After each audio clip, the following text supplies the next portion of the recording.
language games.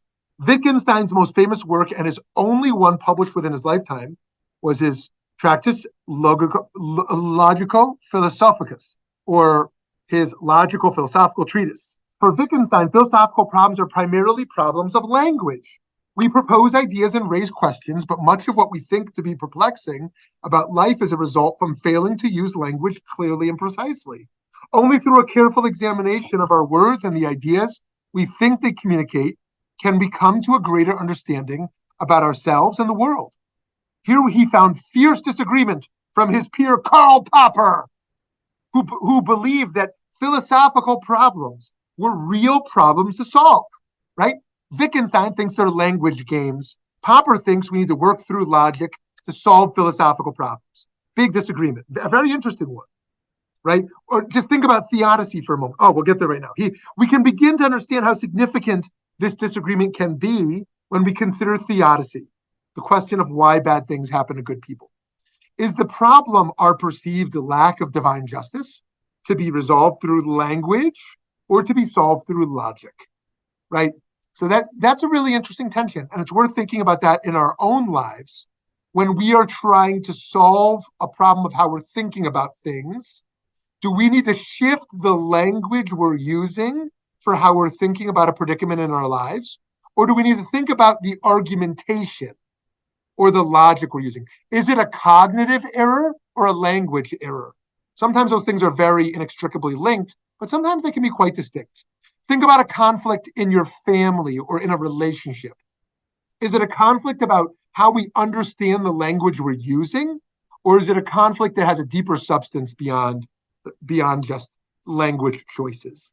According to Wittgenstein, even once we fully clarify language such that many of the philosophical problems we struggle with go away, we will always be stuck on and bewildered by the fact that there is existence itself. He wrote, not how the world is the mystical, but that, not how the world is the mystical, but that it is.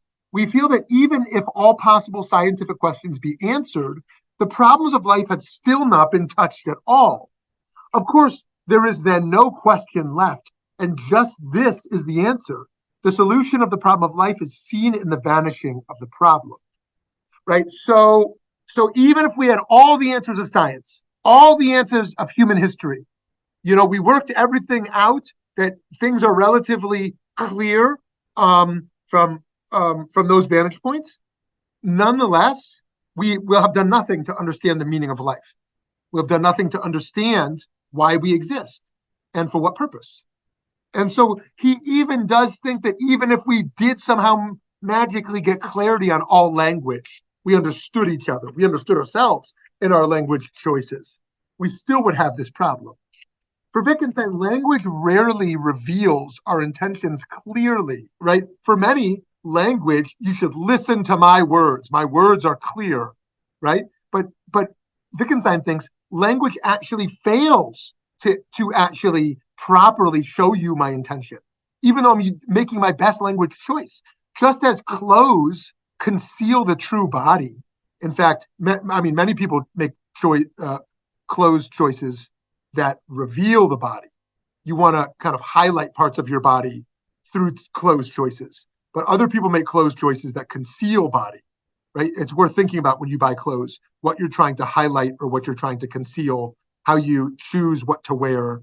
And in any case, just like clothes oftentimes conceal the true body or intended to do that to some degree, language has a tendency to conceal the true reality of thought, right? In fact, one might even say it's deceptive. We're using language to try to indicate that we actually are conveying the real thought that's happening. And yet how much of the language is actually a power play? Okay, we'll get to Foucault later. But how much of that is actually a power play in terms of language choices rather than a pure vehicle of truth? That doesn't mean that humans are fundamentally deceptive. It just means language is incredibly complicated. Think back to the time of COVID-19 emergency when we're all wearing masks. Were those masks forms of protection or actually disguises? Likely we use them as both. But either way, thinking about the relationship between masks and language brings us to a fascinating debate about the adequacy of language to portray our true thoughts, our true reality. In modernity, we stake a lot in language. Consider Freud's notion of talk therapy to reveal the hidden truths from childhood, which depended upon speaking to the psychoanalyst. Yet in post-modernity, from the influence of Wittgenstein most certainly, the idea has emerged that language can offer an utterly inadequate symbolism of truths, understood much deeper, that cannot be conveyed in language. Perhaps said more simply, Wittgenstein's point is that we don't really understand how language works, i.e., how it conveys meaning, in part because we use it without thinking. We just use the language based on the social conventions we exist in. He is just noting that language is rarely as transparent as we want it to be. According to Wittgenstein's understanding of language, people often miscommunicate despite their best intentions to speak clearly. Right? We always think the problem is the listener.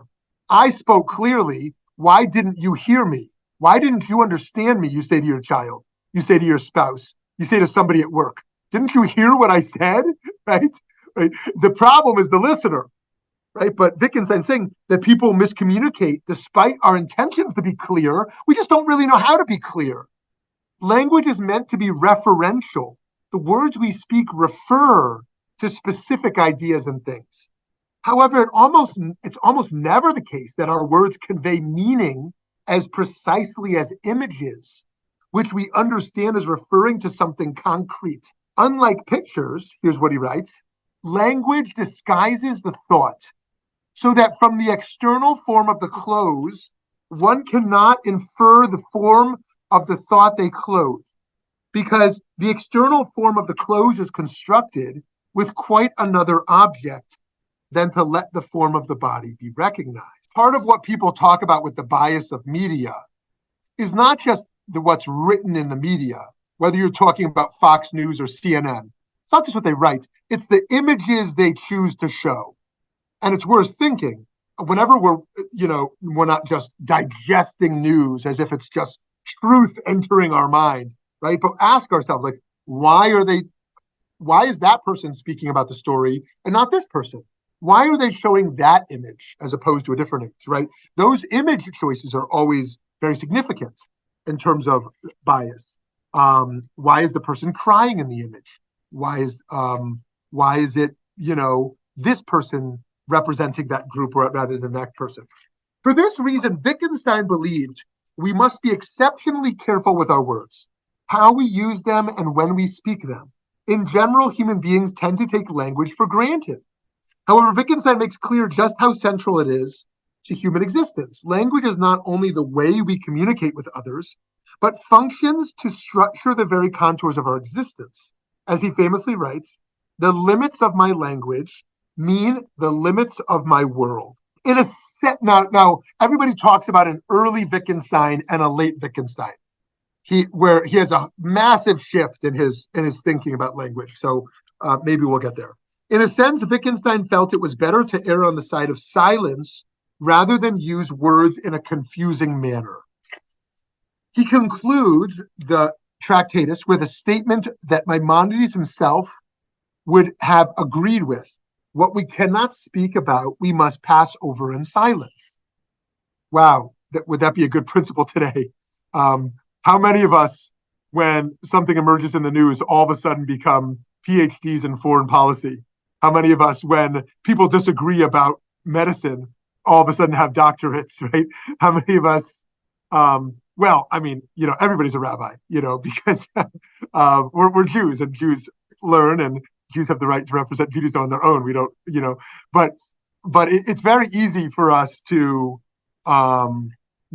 quickly become experts. And when everyone has a blog and everyone has a social media account and everyone wants to comment on things. But it is a profound question to ask ourselves. Where do I feel morally charged to speak up? Where do I feel morally charged to be silent? Because silence gets a bad rap in the discourse of, being moral agents, because we often think you don't be a bystander, don't be silent. Silence is acquiescence, right? And there's a point to make there, right? But there's also the crime of over speaking, and adding a lot of confusion when we don't really understand what we're talking about, and that causing contributing to ignorance. And I would propose we all do that. I was even thinking yesterday. I went to a dermatologist, and I wanted to use a word for what the thing was I thought I had on my skin.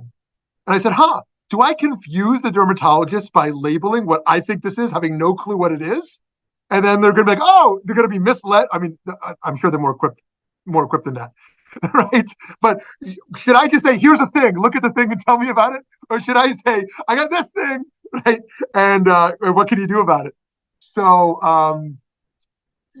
too, like we enter diagnosing things, without knowing what they are, and essentially framing a conversation before someone else has had the chance to frame it.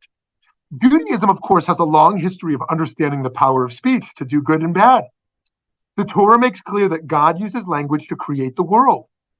Right? Bereshit bara Elohim et shamayim v'ha'aretz. God created the world. The rabbis teach through words. The world was created through words. Very interesting. It doesn't say, oh, God used a hammer. I mean, that would make no sense, right? God used action. What do you mean action? Like, doesn't even look like, right? It doesn't even say something interesting like God blew breath. I mean, that's how humans got created, through breath, right? But the world was created through language. God said, let there be light, and there was light. And this idea becomes particularly important to Kabbalah and Chassidut. According to the mystical tradition, it is God's words that serve as the building blocks of all creation. However, language can be used not only to create, but also to destroy, of course. We learn from the Talmud, very important quote in Bava Metzia, anyone who humiliates another in public, it is as though they have spilled blood, i.e., humiliating someone in public is akin to murder. Wow. If our Musar practice was only on that, how do we, as a Musar practice, make sure we never humiliate somebody?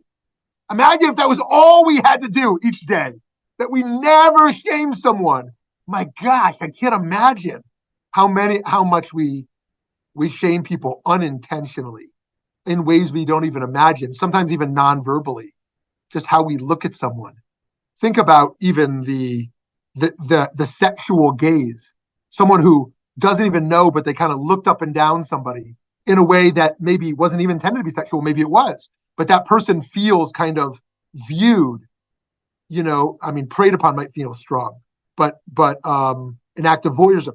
Think about someone who says something when they walk into an office to the front receptionist, just the way that they speak in a way that may in some way humiliate, not to even mention the intentional things we say, right? That shame people. And this is akin to spilling blood. Now, let me pause for a moment. What do y'all think that means? One read of that is just, it's not at all literal, right? Like, that's the rabbis just saying, hey, it's really, really important, right? Murder's really bad. So let's just say humiliating people is really bad. It's like murder. It's not literal. But if they mean it more literally, right, that there's something called spilling blood, there's something called killing someone, and humiliation is in some ways like that. What do you think they mean by that? I'm thinking of the pain you cause that person inside when they find out that you said this. I'm sorry, Gleo, say it again. If that person finds out that you said this about them or that you humiliated them in that way or whatever, though, then they're probably going to be pretty hurt inside, a lot of the time. So Great.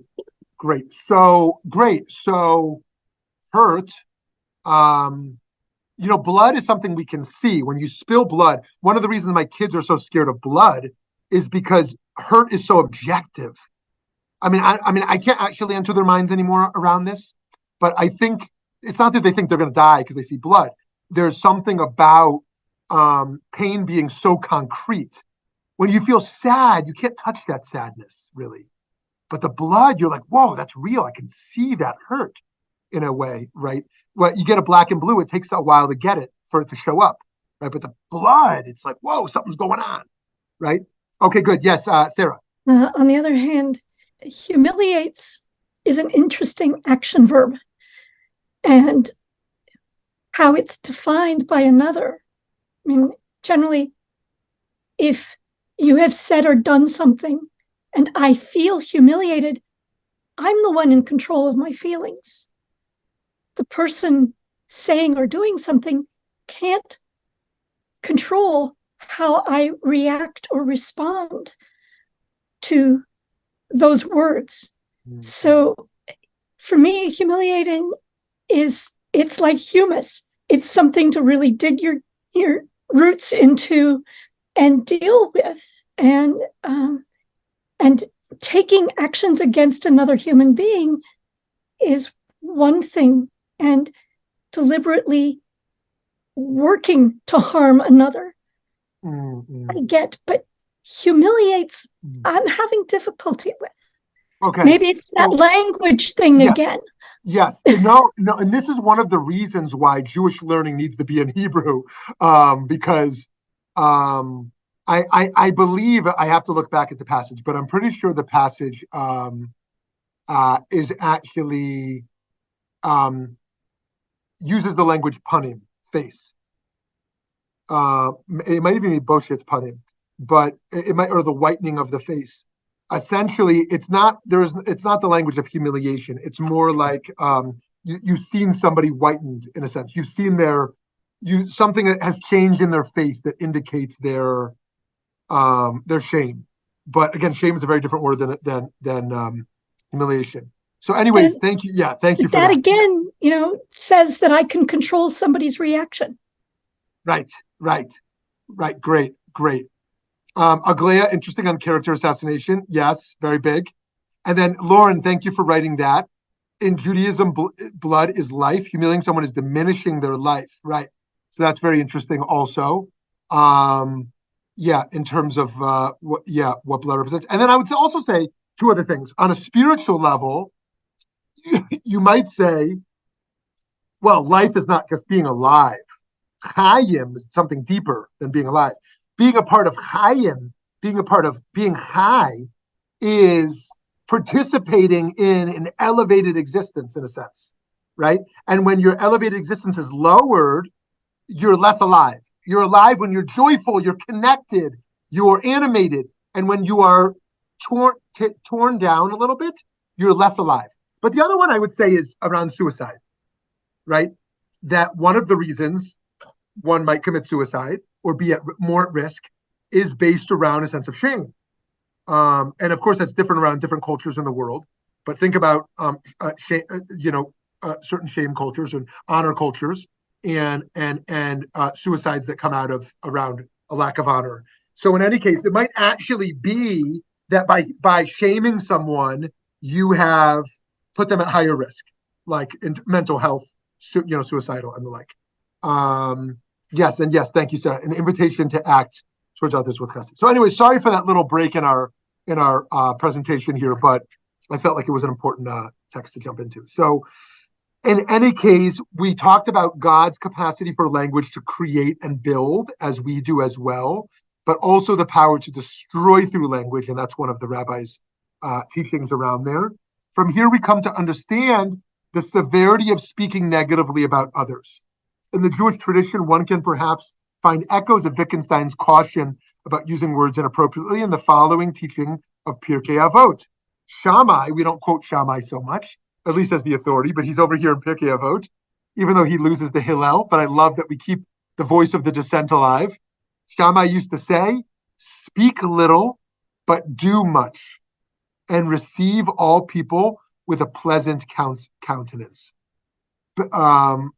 On a personal note, my mother had many virtues, who passed away 4 months ago.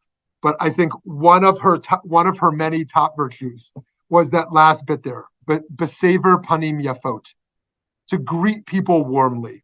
Everywhere she went, she approached people with a smile and said kind things to them, even at her very end of life. When I would wake her up in the middle of the night, immediately she would do that. And what an impact it had on me. And that's not for everyone, of course, but anyways, Shammai teaches here we should try to greet people with a warm feeling. because that first interaction will likely dictate the rest of the interaction. The feeling we get about someone and what they are being with us can be conveyed very, very quickly. And so, but it's not just a strategic point, it's a moral point. In any case, speak little, but do much. I think that is such a beautiful rabbinic teaching that we should put on our wall. Or at least, if we speak a lot, then do a whole lot, right? Because it's so easy to have our speech outrun our actions. Okay. With his second major work, Philosophical Investigations, published after his death, Wittgenstein posited that language is about more than just pictures, but rather games. What exactly did he mean by this? It was not to claim, as did Humpty Dumpty and Alice in Wonderland, oh, you didn't think I was going there, huh? That when I use a word, it means just what I choose it to mean, neither more nor less, is what is said over there. Rather, by calling language a game, Wittgenstein meant the language functions by its own set of rules that are independent from any objective reality. Games have rules, just like the rules of language functions that we use and participate in, rather than thinking language conveys objective truth. Different contexts require us to say and act in certain ways if we want to accomplish our goals. In this approach, language is not merely a method of relaying information. Rather, it is a tool that we use to achieve certain outcomes depending on the situation. Miscommunication happens when people misunderstand the language game being played. So at every moment, there's a game being played, and we use language to play the game. For example, when one runs into an acquaintance at the supermarket, our language games dictate one should greet them with the phrase, "How are you?" However, it's rarely the case that we expect an answer of more than a few words. If in that moment they were to launch into a speech about their life story, we would think to ourselves they misunderstood the language game that was being played. I'm here to buy cucumbers, not to hear about your life story. I was asking, how are you, for you to say pretty good today, right? Naturally, as Jews, we love language and language games. For many of us, our week centers around the reading of Torah. But that's not enough. The rabbis must explain it to us in a sermon against the wishes of all the congregants. Also, the Torah often lacks clarity and specificity. So we have the Mishnah, which began as an oral tradition set up to easily be memorized. But how do we know what we're supposed to take away from the Mishnah? From here, we get the Gemara. The Gemara is going to interpret the Mishnah, which interpreted the Tanakh. With all the debates and the legends from the rabbis, who painstakingly sought to wring more and more meaning out of the existing tradition. However, the Jewish obsession with trying to understand the text of our tradition, of course, does not end here. The Jewish canon is full of commentators who were often grammarians, who still believed that we had not been able to get the full meaning out of the existing words.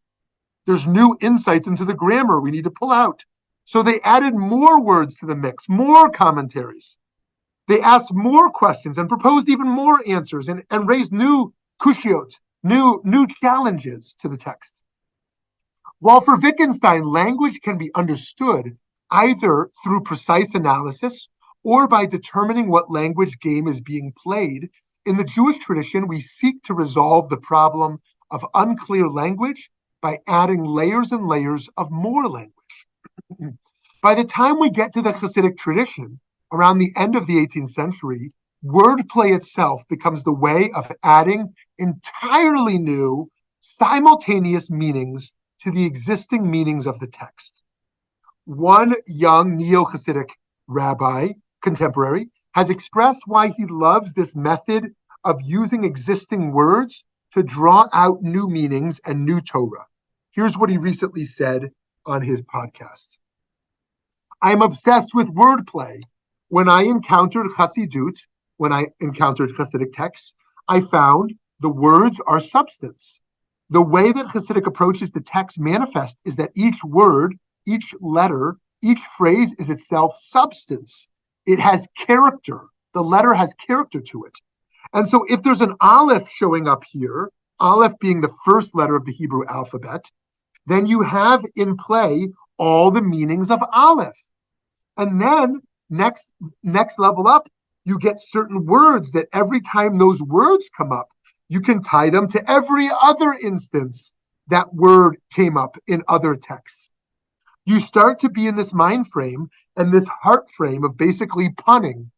I know it sounds trivializing, but it unlocked a lot for me, right? So those who are engaged in that type of commentary, every letter has meaning to unravel, every word. For all of us immersed in Torah learning, we can unlock the mysteries behind the surface of the words and letters.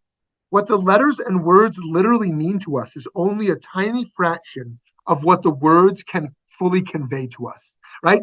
Think back to Pardes, Pshat, Remez, Drush, and Sod. Only one level of interpreting a text is literal. Then there's the hidden level, the mysterious levels, the allegorical levels. So too, if we listen to somebody speaking to us and only interpreted their words on a literal level, we would miss so much of language. We have to interpret the language that people use with us on multiple levels of understanding of what is being conveyed at any moment. For Wittgenstein, we get meaning from clarifying the meaning of language and by understanding the different language games we play. In the Jewish system, we have an ever-evolving process of exploring the meaning of language through the process of Midrash. In the Talmud, we find the famous story that even Moshe, the receiver of the Torah, who passed it on to us, wasn't able to understand all the depths of the text. We read in Tractate Menachot. This is pretty radical because many traditions say their greatest prophet understood everything, right? But Moshe, who is the closest to God in the Jewish tradition, has a great limitation, as we're about to see here. It says in the Talmud, Rav Yehuda says that Rav says, when Moses ascended on high, he found the Holy One, be blessed, sitting and tying crowns on the letters of the Torah. Moses said before God, Master of the universe, who is preventing you from giving the Torah without these additions? God said to him, there is a man who is destined to be born after several generations. And Akiva, that's Rabbi Akiva, is his name. He is destined to derive from each and every thorn of these crowns mounds upon mounds of halachot, of new laws. It is for his sake that the crowns must be added to the letters of the Torah. Now, what I didn't share here, because it's a whole passage, which is amazing, is that, let me paint the picture, because it's just an awesome story. Moses goes on, remember Doc in Back to the Future? Moses goes on Doc's time travel machine instead of Marty and Einstein.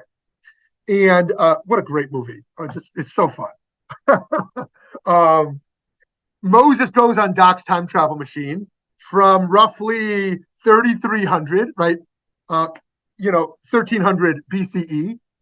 And he goes 1300 years forward, roughly, let's say 1500 years, to Rabbi Akiva's classroom. And in this Midrash, in the Talmud, Moses is sitting in the back row of Rabbi Akiva's class. And Rabbi Akiva is teaching these new ideas. And Moses is freaking out. Moses is like, what in the world is this? This is not what God told us at Sinai. This guy is the teacher of Torah. And then Rabbi Akiva says, and this too was given to Moses at Sinai. And Moses is like, what? I didn't get that, right? And God basically is like, it was there. You didn't get it, right? Which is to say, there's ongoing continuous revelation. That the revelation that started, it continues to be revealed in different eras, in different ways. It's understood, right? It would be like there's a tension in the Catholic Church right now. The Pope recently expelled a bishop who was on the conservative end of the church, and expelled is too strong of a word. But basically kicked out of the Vatican, but like out of the church. And part of the traditionalists in Catholicism think the Pope is distorting, right? You can't make Jesus say whatever you want, right? Jesus said some things and didn't say some things. And so more liberal people will sometimes take more liberty to kind of inject contemporary meaning and values into ancient texts, whereas more conservative leaning people will do more acrobatics to get it to say what they want instead of less acrobatics. Anyways, lots to say about that. But in any case, Rabbi Akiva is doing some of the acrobatics, and God is affirming it. And then Moses is relieved to learn, it's okay. He thinks he's teaching the Torah of Moses given at Sinai. And that's apparently the language game. That's apparently the process that is a part of what it means to be an interpreter of Torah. That you need to use the language that the tradition uses for reinterpretation. You can't. Here's what a bad language game would look like if you want to be a part of traditional Judaism. You'd say, what they thought was immoral, let's now say it the moral way. Right? No. Nobody does that traditionally. You don't be like, the view 100 years ago is immoral. Now we're going to say it moral. What you say is, what they really meant was this. Or if they were in our era, they also would say it like this. It's called ukimpta. It says, they only said it that way because they were in their era. But if they were in our era, they'd say it like this. Right? Which is something you could say around something like gay sex. Be like, they said gay sex is prohibited because in that era, it was understood like this. But now we know this, and they in this era would also agree that everybody needs intimacy and everybody needs love and partnership, right? And so, anyways, lots to unpack there. So to move to a conclusion, we're way past time, sorry. Whereas Wittgenstein was focused on the way language was used, the Talmud points to an additional dimension of language, the shape of the very letters themselves. The crowns placed on them by God are understood as conveying a meaning of their own over and above what one might discern in the word alone, right? How interesting. The crowns on letters are like extra letters, extra meaning that are put onto these letters that are in the Sefer Torah. It's not kosher if you don't have the right crowns on them. You need these crowns in there. It's not just that the letters are spelled correctly. Language we learn from the work of Wittgenstein is an imperfect tool. However, it is the primary tool we have as human beings, the one we've relied on for millennia, and will continue to rely on for the foreseeable future, despite our current image-saturated culture. Yeah, I mean, think about Instagram. I mean, I was terrified when Instagram first came out. I was like, what? Instead of people writing words, they're just going to post images? Instead of the words being primary, the image is going to be primary now? People are now just going to be influenced by images and not words. However, by cultivating a moral consciousness that shows us that words are imperfect in our hands and are potentially dangerous, we can learn to be more cautious, more empathetic, and more equipped to find new meaning in ancient wisdom. Okay, dear friends, that was a little long-winded, but I would love to hear from you. Lauren, is that a new hand up or an old hand up? I'm sorry. If it's still relevant, you're up first. It's a new hand. Oh, great. Hi, Lauren. Hi, same cat, new hand. Thanks for mentioning the cat last week. She's my real buddy. Interesting with communication, because I think communication involves not only speech, but your inflection of speech, your body language, and your facial expression. Without all of that, you can't get it. Like speaking to someone on the phone isn't exactly like face to face.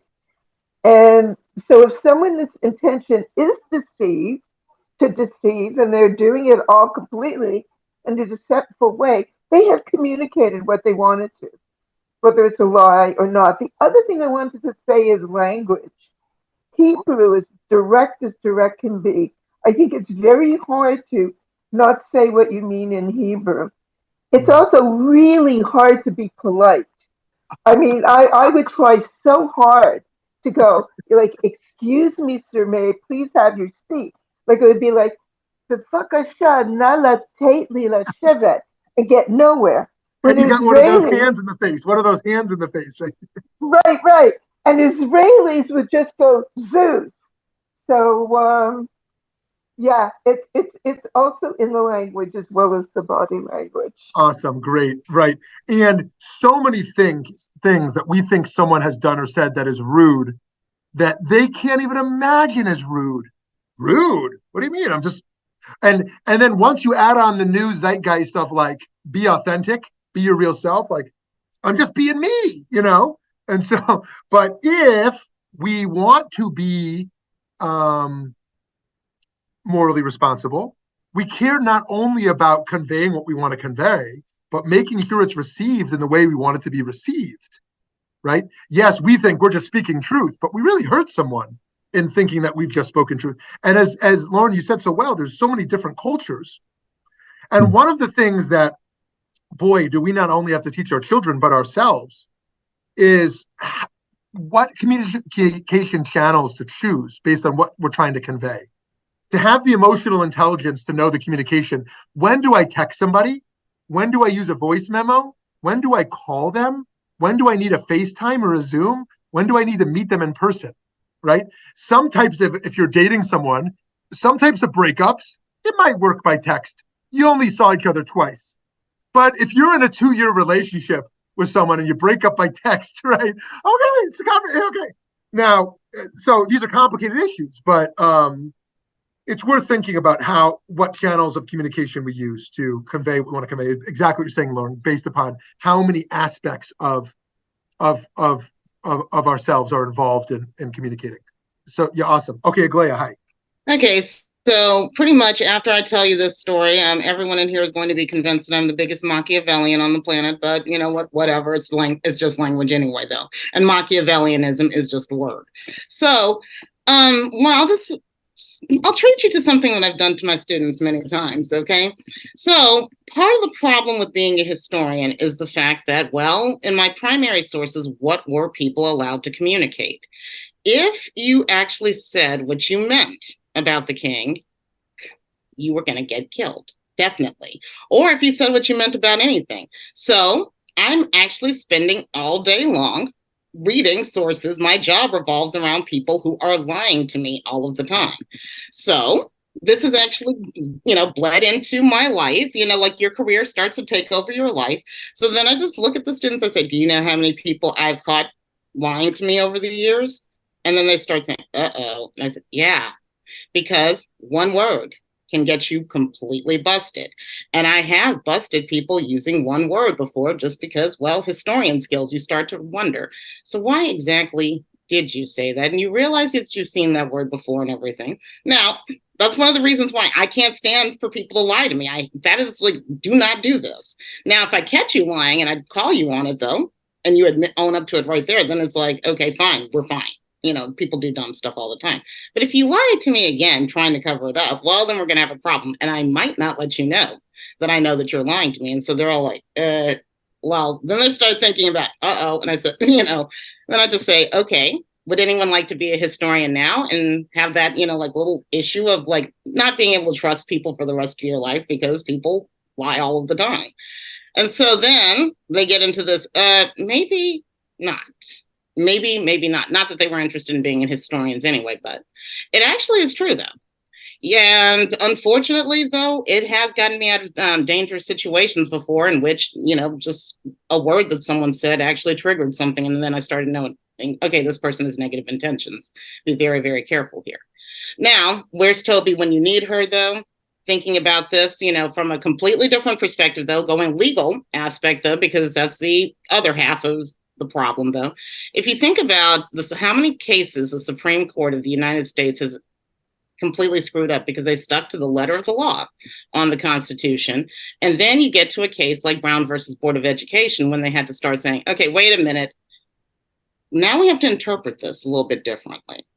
And oops, there's another case in our history in which, there's a legal precedent now that actually says we cannot rule according to the letter of the Constitution. And so here's the thing. That's one of the reasons why, you never know. Words will communicate something. And a lot of the time, though, they're failing to communicate what you intended to communicate. Yep. However, though, they still communicate a lot of things. And it may or may not be something that's working out in your favor. So I mean, so for instance, so we had a lot of people who wrote the Constitution who never intended for, Black kids to go to school at all, let alone with white kids. Didn't intend for girls to get an education, didn't intend for a lot of things. However, though, it did work out that way. So I don't know. If we wanted to apply this to Torah, though, well, a lot of things can happen that way too with Torah. So, I mean, and we're sitting here in this Zoom room having this conversation. Now, here's the thing, though. I said everyone's going to walk out of here thinking I'm the biggest Machiavellian on earth and everything, though, which I don't know. I don't think I'm a Machiavellian, but hey, if you think that I'm a Machiavellian, I can't have any control over that, like Sarah says. So whatever. Awesome. Yeah. So yeah, that sense of control is very humbling, actually. How much are we in control of what we want the other to understand? It's funny what you say about the classroom. I lied so much as a kid in class. And my most common lie that I made all the time in school was the question that was asked dozens of times every day. Do you understand? And I went like this, having no clue what was going on. Because I was thinking about a basketball game. I was thinking about a movie. I don't even know what's going on for the last half hour. Do you understand? Please don't call on me because I have no clue what's going on. Right? So, I was lying all the time. Precisely to that question. I have no clue what's going on. I mean, I don't know how I survived school really for those years where my mind was everywhere but in that room. So, but I love what you said also around trust. That actually a big part of our ability of who we trust. Yeah, I did do my homework. And the goal of the homework was to say what they want me to say. I just want to say what I want to say. I don't know if I understand anything, but really is trust. I think if we took 5 people in our lives, 5 people were in deep relationship with our lives, and you did this very privately where nobody could see it. Say, how much do I really trust the person? Of course, there's many levels of trust. Do they trust that they love me? Trust if they would steal from me? But trust that their words are what are accurate. That is what they really believe. Let's say. I think we find something very interesting there.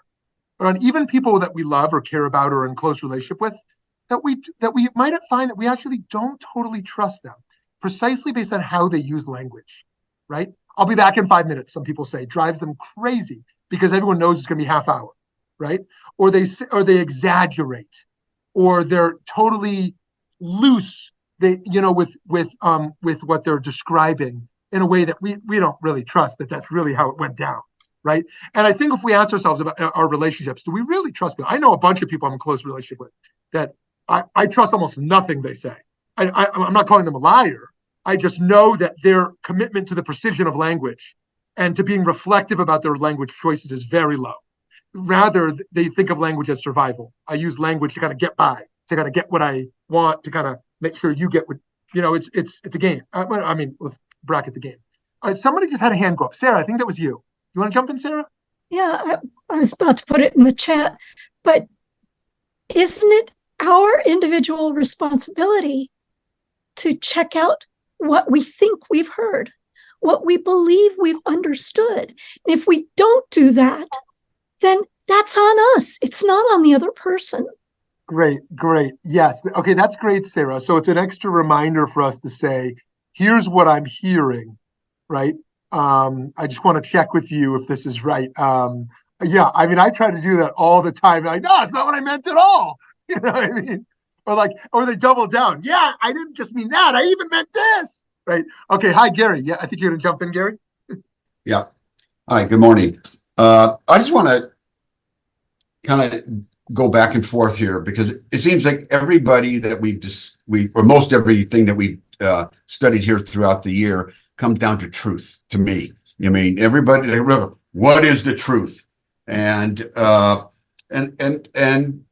isn't it real truth is in this day and age, and obviously you just talked about traditional Judaism, everybody had the truth, and with social media today and television and news, I mean, just look what's going on in Israel now. I mean, who do you believe? Do you believe Fox? Do you believe CNN? Do you believe the Israeli government? Do you believe the IDF? And everybody feels they have the truth. what was it? I forgot that during Trump era, the real truth. Well, what's the real truth? And I have to agree with what Sarah said. I mean, we have some responsibility to search out the truth ourselves, but even that is biased depending on society or our culture or what our belief system is. I have friends that are in the Orthodox world. They think they have the truth. I live in a more modern world, and I don't want to say I have the truth, but I disagree with their interpretations on in modernity. So I don't know what the truth is anymore. I mean, I like to think that what the Torah tells me, but you may tell me one thing, and another rabbi may tell me something else, and it's up to me to make that decision. And the other thing I wanted to bring out was what Sarah said. If you tell me something and I question you, and it turns out to be something that's kind of exaggerated, but I hurt your feelings because I called you on it. I mean, that's a sense of say little, do much. I just have to know who you are and just take it that's part of your personality. But how about the person that doesn't even understand what humility is? We've all run across people and they're constantly insulting people in public or personally, and they don't even realize what they're doing. That's all I have to say. Awesome, Gary. Yeah, thank you so much there. I'm going to be very brief because I want to hear from more people. But yeah, just two quick reactions. One is just how aware we are, as you said, that there's a spin on everything. Everything has a spin. And we're very skeptical, maybe even cynical, around the spin of the news, the spin of politicians, the spin of sales. Think about the word salesman. It's become a dirty word, right? The person is trying to sell me something, right? Well, I actually want them to sell me something. I'm here to buy a fridge. I need someone to sell me something, but I don't trust you because you're the salesman, right? And so everyone is a little bit distrusted based upon their spin. And when we get to Foucault later and some others we're going to get to, we're going to see that all truth claims are really power maneuvers, and that truth and power are more interconnected than we might have thought. Why we believe what we do, why we make certain truth claims we do, and why we receive the ones that others do as well, and what that has to do with power. And not just purely power is a bad word. We think of power as corrupt, right? But also power meaning, maybe let's not go there now. But essentially, there's a social dynamic in the language we choose and in the truth claims we make. And there's something we seek to gain through that use of language. Okay, before we wrap up, I want to see Steve. Okay, Steve's going to jump in. Great. Okay. Sometimes the truth is explicit and it's not what we're saying, it's what we're doing. And sometimes it's ambiguous, like Gary is saying. And we just have to be at ease with that. We won't always know the truth. Number two, does sign language have subtleties, or is it more explicit than maybe spoken words are? And number three is, my mom's smile was kind of like your mom's smile. It was like an invitation. Come join me. We'll be warm and have a doggone good time. That's it. That's awesome. Thank you for sharing that, Steve. It's nice to know our mothers had that in common. I don't know if this quote was accurate, but that one of the quotes that everybody posted when is Toni Morrison alive? No, right? She died a few years ago, right? Yeah, she died a few years ago. Yeah. Good. I just want to make sure I wasn't confusing her. When Toni Morrison died, I'm 95% sure, although maybe I shouldn't say it if I'm only 95%, was something like, more important than the words you did, the actions you took or the words you spoke, was how you made people feel. And we might say, oh, I did all the right things. I said all the right things. But no, how did I make someone feel in the end? Yeah. Oh, yes. Very interesting on ASL. Yes. So thank you for that. And and going back to that point on truth and what we're trying to convey there, we might, in that sense of, do we even know our own truth? One of the greatest philosophical points made throughout all these philosophers we're looking at is that a big part of wisdom is knowing oneself. Plato says it most famously, but it continues throughout, knowing thyself. And some people think you can do that, but I'm pretty skeptical we can know ourselves. We often think we do, but there's so many layers to the self. And so many different narratives we've accepted of who we are when we're many more than that. We tell a story of who we are, but we're much more than that story we tell, right? And we're also, not to mention the subconscious and unconscious realms of self, right? Going back to the misdiagnosis, the person who walks in, doctor, I'm depressed, can I have depressed medicine? Well, actually, there's a whole bunch more going on. I'm anxious, can I have anxiety medicine? It might be that's what I need. It might actually be that there's a whole lot more going on in me than just needing to get a prescription, for that. And someone's going to have to hopefully do that work and not just write a prescription, but actually listen to somebody and get to know them because they don't know themselves yet. Going back to, what is this thing on my skin? I have no idea, right? And so, friends, let's continue to know ourselves. Let's continue to be humble about what we know. And let's be super thoughtful about the language we use, when to speak and when not to, and what language to use, and use our language to build up rather than to destroy, to bring light rather than darkness, to use our language that helps people to feel loved rather than hurt. May we all be blessed to do that in this Hanukkah time of light, all the more so that we can spark light in others. God bless. Have a great day.